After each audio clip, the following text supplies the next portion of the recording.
I'm going to talk a little bit about the fiscal environment we're in, give you an update. I know at several different things during the year I've talked about this, but I'll give you kind of an update of where we are today. As most of you know, in the building, we're working through the program build cycle right now. We're working on the 1620 program, and I will tell you that from my perspective, looking at where we're going, we're still going to have some significant challenges, especially 16, 17, and 18. And if the Budget Control Act is not changed, or they do something with the law to change that, the Army will be struggling to maintain the balance between our readiness, our manning, and our modernization programs. The Chief and Secretary have testified over the last couple of months during the testimony season about what will happen on the force structure side to our Army. I think everybody is aware that we're going to a 490 force by the end of 15, and we're on a ramp to go to a 450 force by the end of FY17. If the Budget Control Act does stay in effect, then we're on a glide path to hit a 420 Army by FY19. And normally you see it from those numbers about the force structure, but I will tell you on the training side and on the modernization side, we're also on a declining ramp as we're moving forward, because you just can't bring all that into balance. The Chief has said several times at different forums between AUSA and testimony that somewhere between around it'll be 2021 to 2022, 2023 before we come back into balance. I mean, that's just how long it takes as you're trying to stabilize your force structure, hold on to your key modernization programs, and maintain some sort of readiness for a portion of your force and your fleet as you move forward. So it's going to be a challenge. Not saying that we're going to return to a tiered readiness, but I will tell you that as you look at how we move forward right now, I'm sure most of you have heard that we're talking about the contingency forces that we're keeping at a higher rate of training. We're going to try to continue to build on that over the next 18 to 24 months and raise those numbers, and hopefully continue to increase the readiness of those forces. As I look at the modernization aspect and going into 16, 20 time frame, again, we're kind of focusing on incremental improvements. When I say that, we're not going to, as you know, especially on the aviation side, we are not going after an Armed Aero Scout. That was part of the reasoning of going into the ARI, Aviation Restructure Initiative. So most of the things we're going to do are incremental improvements to existing platforms, both on the aviation side and on the ground side. We are going to continue with the JLTV. The Joint Light Tactical Vehicle is doing extremely well. We're also continuing to move forward on the AMP-V, which will be a replacement for the 113. So those are really about the only two new programs that we have in existence that we're continuing to push forward on. I think as we look at the Chief's priorities, as he says, we're focused on the soldier, we're soldier-centric, and the network drives that, along then with maintaining those platforms that we have. So that's kind of the key of how we're moving forward. Ms. Hsu yesterday in her talk to you, she talked about how we're looking at some of the procurement objectives and programs we have. I will tell you that we're looking at smaller numbers, smaller procurements, but that's in line with having a smaller Army and a smaller force.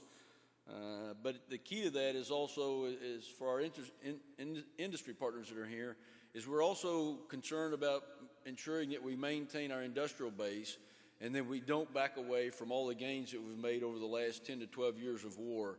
And that's very important that we do this as a team as we move forward and not allow us to make mistakes that will be irreversible as we continue to move forward in this tough environment. As most of you know or a lot of you know that this year with the Bipartisan Budget Act, everyone thinks that was a plus up. Well, I will tell you for 14 it helped us.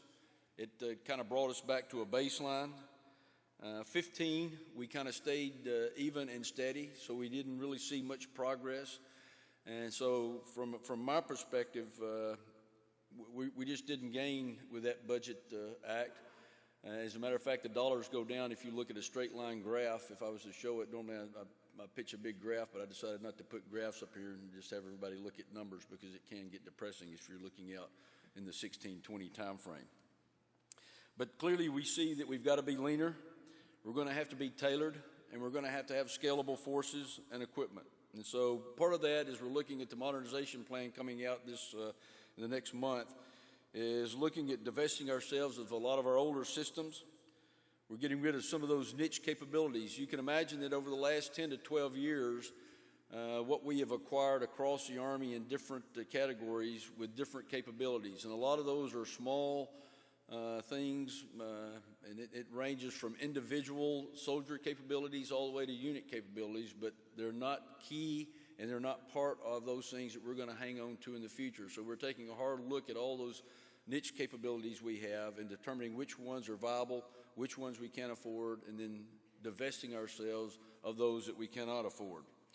Part of it is because of the sustainment cost. A lot of those smaller numbered niche capability have high sustainment costs, so we're taking a hard look at those. Because as the dollars get fewer, you have to ensure that we're putting them after the right things we need.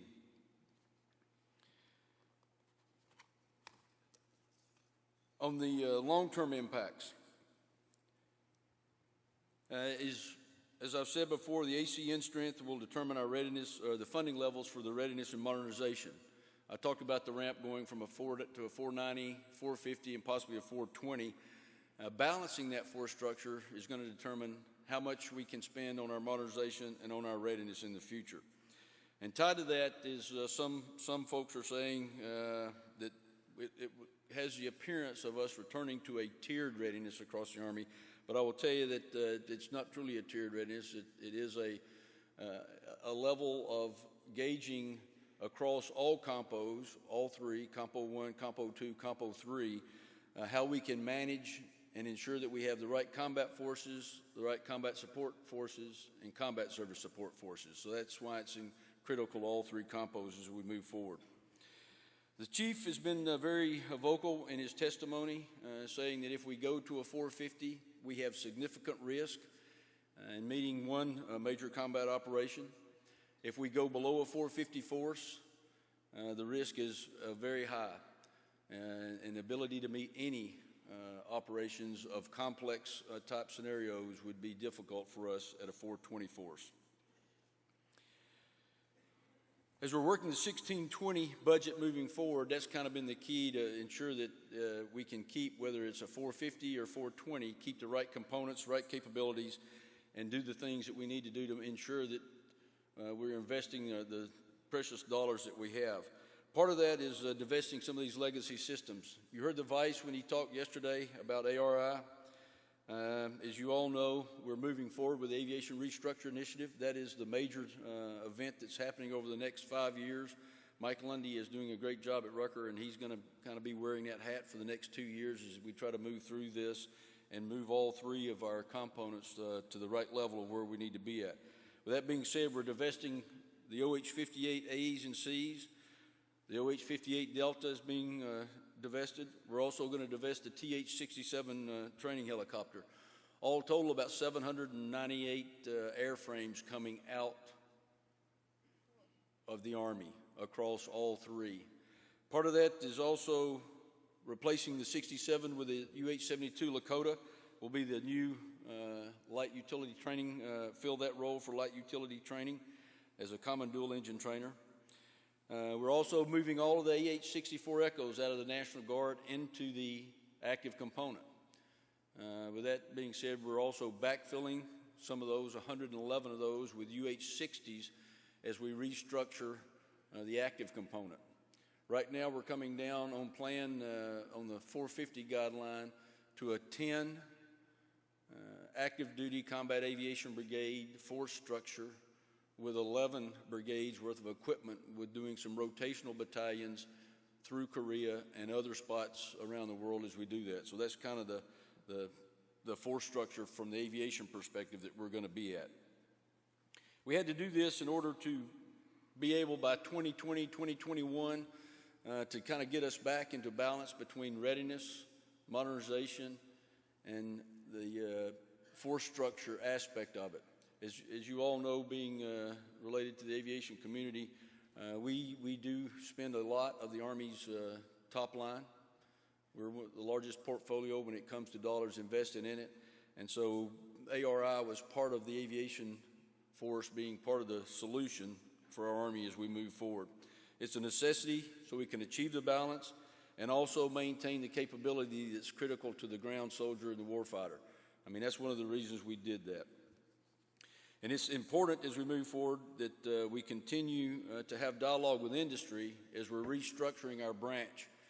As I said, this is not going to happen overnight. It's about a 5-year program. We hope to, around the 2019-2020 timeframe, we'll be at about the 85-90% complete with, based on the timelines that we're resourcing now, that we'll be complete with that. So it's important that as a team, us, along with our industry partners, that we're continue to stay linked and share the information, because it will be critical that we do this together as a team, because it'll have an impact also where we're going to go down the road. Now, a little bit about down the road and future stuff. I know Mike is going to get up and talk a little bit about but I know the concern about the joint multi-role, future vertical lift, whatever name we're going to call that. It's where we're going to kind of head in the future, and I know we have a lot of industry partners concerned about the commitment behind that and the Army's desire to continue to look at that. And as I said, starting this off, we are committed to moving forward with the joint multi-role, future vertical lift type platform. We're still in looking at the design process of just how that fits, what size it is, what's the right capability, how they define that. Mike Lundy and team down at Rucker working through TRADOC to relook that requirement and ensure that it's the right requirement.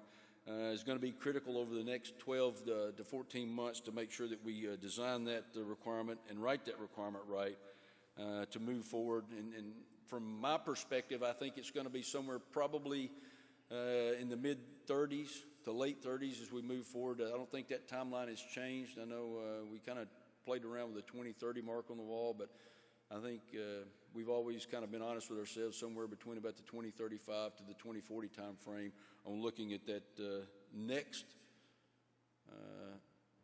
piece of aviation future and those platforms that we're going to try to bring in. So as we look at moving forward, again, I will tell you that it's going to be a challenge. It's not only a challenge for Army Aviation, it's a challenge for our Army. The Chief and the Secretary are very committed. They understand the importance of Army Aviation and what it has brought to the fight over the last 12 years.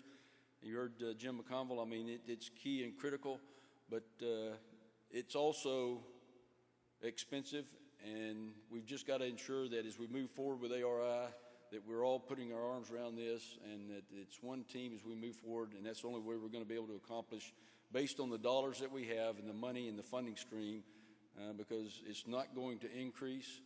Even if we do get some kind of additional budget, bipartisan budget act for 16, I think it'll be done a year at a time. As I mentioned, we didn't see much growth in 15. In 16 and 17 are looking pretty tough under the Budget Control Act.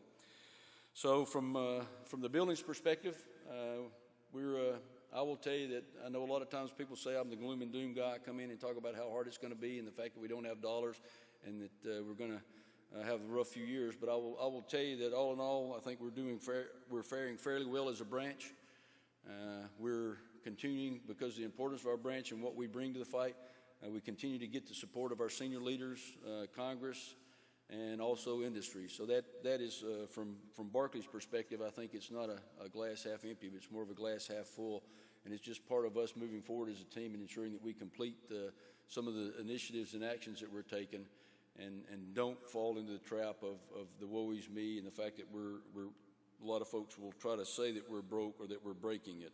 But I will tell you that I think we're doing a great job. We've got a lot of great aviators. We've got a lot of great leaders and a lot of great commanders. Mike Lundy, picking up that task down at the center now, is going to do a great job for us. And Kevin Mangum moving into TRADOC couldn't have been a better place for him to go in as we're starting to look at requirements and drive those things. So from Barclay's perspective, I will tell you, I think we've got the right folks at the right places at the right time to ensure that we can drive our branch forward in the future. And again, thanks to Quad A for putting this on. It's been a great event. And as always, I enjoy coming down and having an opportunity to speak and kind of give you my perspective. Thanks.